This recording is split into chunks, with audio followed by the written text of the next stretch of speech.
India ने अभी कुछ ऐसा किया है जो दुनिया में सिर्फ एक और कंट्री ने किया है और वो है रशिया। लेकिन रुक जाइए, ये स्टोरी उतनी सिंपल नहीं है जितनी लग रही है। क्योंकि असली शौक ये नहीं है कि इंडिया ने ये अचीवमेंट कर ली।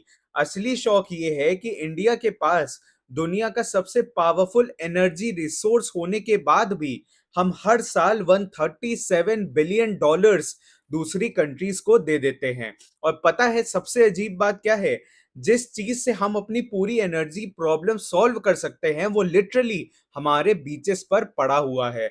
और फिर अप्रैल 6 2026 की रात ठीक 8:25 पर तमिलनाडु के कलपक्कम में कुछ ऐसा हुआ जिसे शायद हिस्ट्री में टर्निंग पॉइंट के नाम से याद करेगी।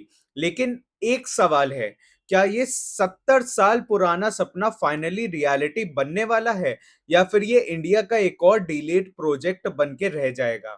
चलिए शुरू से समझते हैं। तो कहानी स्टार्ट होती है 1954 से। दिल्ली का एक हॉल ऑडियंस में इंडिया के प्राइम मिनिस्टर जवाहरलाल नेहरू बैठे हुए हैं और स्टेज पर एक साइंटिस्ट खड़े हैं, होमी जहांगीर बाबा। उन्होंने एक सिंपल सी बात बोली लेकिन उसका इम्पैक्ट आज भी फील हो रहा है।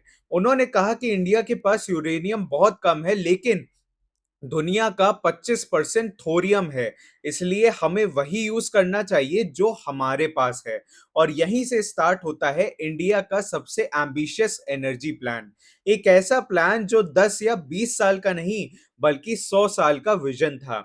अब यहां पर थोड़ा रुकते हैं। सोचिए अगर किसी कंट्री के पास 400 साल तक चलने वाला फ्यूल हो तो क्या वो कभी एनर्जी क्राइसिस फेस करेगी? ऑब्वियसली नहीं। और एग्जैक्टली यही इंडिया का गोल था, एनर्जी इंडिपेंडेंस। मतलब ना ऑयल इंपोर्ट, ना गैस डिपेंडेंसी और ना किसी और कंट्री पे रिलायंस। और इसी गोल को अचीव करने के लिए बना इंडिया का फेमस 3 स्टेज न्यूक्लियर प्रोग्राम। सबसे पहले स्टेज 1, यूरेनियम रिएक्टर्स जो आज भी चल रहे हैं। फिर स्टेज 2, फास्ट ब्रीडर रिएक्टर्स जो फ्यूल बनाते हैं।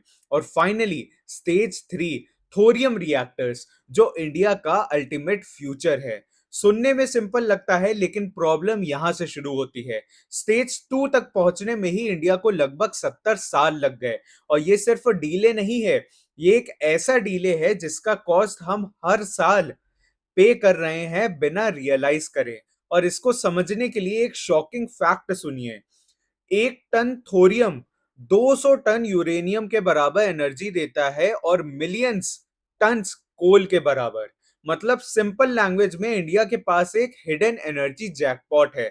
लेकिन फिर भी इंडिया के पास आज भी जीरो कमर्शियल थोरियम रिएक्टर्स हैं। अब यहाँ एक नेचुरल क्वेश्चन आता है, अगर थोरियम इतना पावरफुल है तो फिर दुनिया ने इसे यूज क्यों नहीं किया? और यहीं से स्टोरी एक अनएक्सपेक्टेड टर्न लेती है, क्योंकि जवाब साइंस में नहीं हिस्ट्री में छुपा हुआ है। चलिए अब चलते हैं 1950s के कोल्ड वॉर एरा में, जहां यूएसए और यूएसएसआर में एक रेस थी। लेकिन ये रेस इलेक्ट्रिसिटी के लिए नहीं थी, ये रेस थी न्यूक्लियर वेपन्स के लिए। और यहीं पर गेम चेंज हो गया। थोरियम इलेक्ट्रिसिटी के लिए बेटर था लेकिन यूरेनियम जो है वो बॉम्ब्स के लिए बेटर था। और दुनिया ने डिसाइड कर लिया कि एनर्जी बाद में, पावर पहले। यूएसए ने थोरियम रिसर्च बंद कर दिया, जर्मनी ने क्विट कर दिया और यूके ने भी इंटरेस्ट छोड़ दिया। और धीरे धीरे पूरी दुनिया यूरेनियम के पीछे चली गई। सिर्फ एक कंट्री अलग खड़ी रही और वो है इंडिया। क्योंकि इंडिया का गोल बॉम्ब्स नहीं था, एनर्जी इंडिपेंडेंस था। और यहीं पर एक इंटरेस्टिंग ट्विस्ट आता है। 1974 में जब इंडिया ने अपना न्यूक्लियर टेस्ट किया तो दुनिया ने इंडिया को आइसोलेट कर दिया, टेक्नोलॉजी देना बंद कर दिया, सपोर्ट देना बंद कर दिया। और मजबूरन इंडिया को सब कुछ खुद बनाना पड़ा। शॉर्ट टर्म में ये लॉस था लेकिन लॉन्ग टर्म में ये इंडिया की सबसे बड़ी स्ट्रेंथ बन गई। क्योंकि इंडिया ने थोरियम पर काम कभी बंद ही नहीं किया, लेकिन फिर भी प्रोग्रेस स्लो थी, बहुत स्लो थी। अब वापस आते हैं प्रेजेंट में। कलपक्कम, तमिलनाडु। कलपक्कम न्यूक्लियर कॉम्प्लेक्स में 6 अप्रैल 2026 रात के 8:25 एक मोमेंट आता है और रिएक्टर क्रिटिकल हो जाता है। सिंपल वर्ड्स में मशीन अब खुद चल सकती है और इसी के साथ इंडिया बन जाती है दुनिया का सिर्फ दूसरा कंट्री जो commercial scale fast breeder reactor achieve करता है। पहला कौन था?